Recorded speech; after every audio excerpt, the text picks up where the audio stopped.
I'm back. Young Man's back, and I actually have a script. So, but I still have my hand for holding the camera. So, one thing at a time. But look at the script, yay! But I felt like this is just gonna be a space. The script is just a summary of the video, if you didn't know. And it just helps me with my thought process.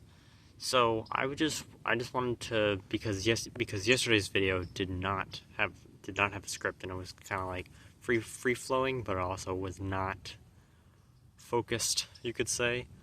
But for this one, I just wanted to break down what this channel is really going to be about, which is going to be philosophy and manipulation, and the tactics and defenses that other people or companies or groups will use against you to get something out of you, whether that be your time, your effort, your money. Doesn't really matter. It's a net positive for them, and most of the times a net negative for yourself. So one of the best ways you can counter it, like, this is easily 50% of the mental battle, is just being aware of it. Oftentimes you'll have no idea. Like, and manipulation is being used every single day. If you're interacting with other people, other entities other than yourself, that could be Costco, Walmart, your friend group, somebody online. It doesn't matter who, as long as you're interacting with someone else or something else, and they're wanting you to do something. They're using a manipulation tactic against you. That could be your friend group saying, "Oh, let's go to Chipotle or some restaurant," where you're like, I'm not so sure.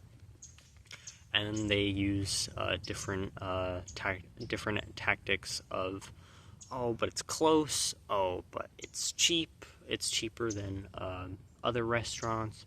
Or, "Oh, it tastes really good, and you know you like it." Those are all different tactics. Now, you may notice that this is not malevolent. It's just them wanting to eat.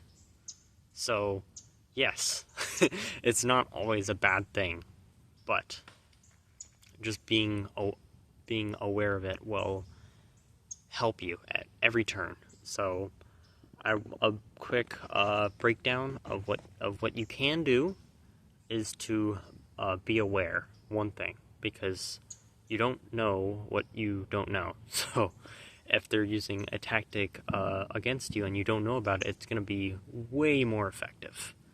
So be aware and then analyze what is actually, like, what's the actual important thing here? Like, what am I trying to understand or be aware of?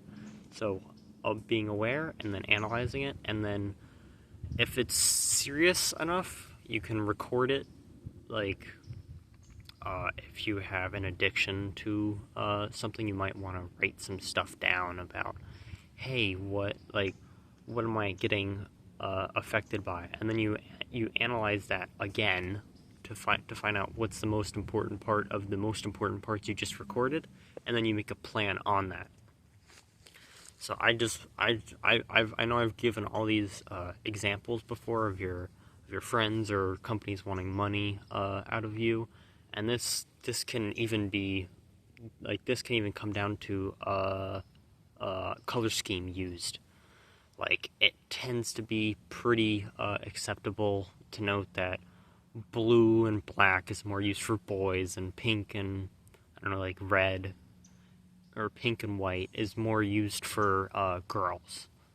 Even though over history those colors have been used for other genders. Like, pink was once for boys because it was an offshoot of red, and boys wore red. So very interesting stuff. Very interesting stuff there. But companies and other people will use those subtle tactics to get you to buy their stuff, or you to believe them, which will which you will later buy their stuff. So I just want to give a really quick example. This is one of my favorite videos. It's called Let's Go Whaling. I'll put a link in the description so you can watch it. It's a quick, like, 20-minute video, but I think it's fascinating. It's about the manipulation tactics of game companies, like mobile games, like Angry Birds, or I'm sure there's like a Fortnite mobile, or I'm blanking right now, so those are the two you get to pick from. But they essentially get you hooked in with a small reward, and there's usually no foreseeable downside to it. So usually it's a free game.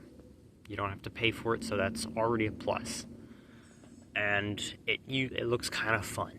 So that's pretty much all it needs for you to just download the game and then try it out. And then usually after that, they will get you to have a reward. So it's like, wow, on top of all of this, I just got a reward for just logging in. That's awesome. But then it'll have what I like to call a come back to reward. So like, in the next 12 hours or the next 24 hours, if you come back again, you'll get a reward that's slightly bigger, or that's building up to a really big reward 7 days from now. That is them trying to build a habit of you coming back to the game. And then they'll try and connect you to a community, because it's a lot harder to leave something if you're involved with other people with it. And that's a big reason why all the biggest games in the world have really big communities. Hell, even look at chess. It's probably the most well-known game, but it also has the most well-known community tied to it. Everybody knows what it is.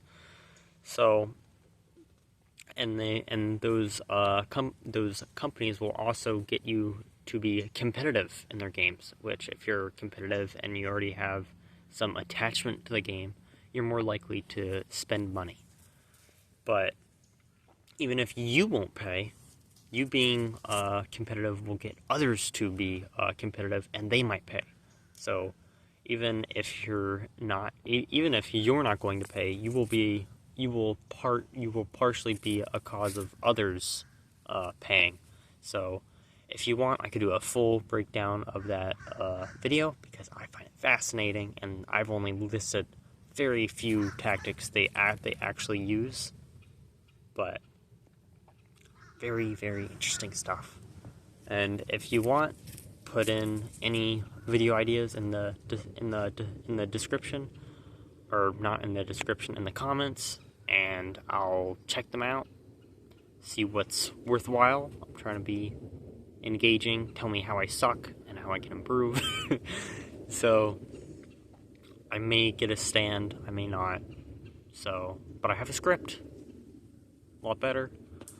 Also don't know how to do video editing yet, so we'll figure that out. But I was thinking another video idea would be a small breakdown of the dopamine system and how that really works, because there's some misconceptions about it. So I'll see you later. See you tomorrow. Bye.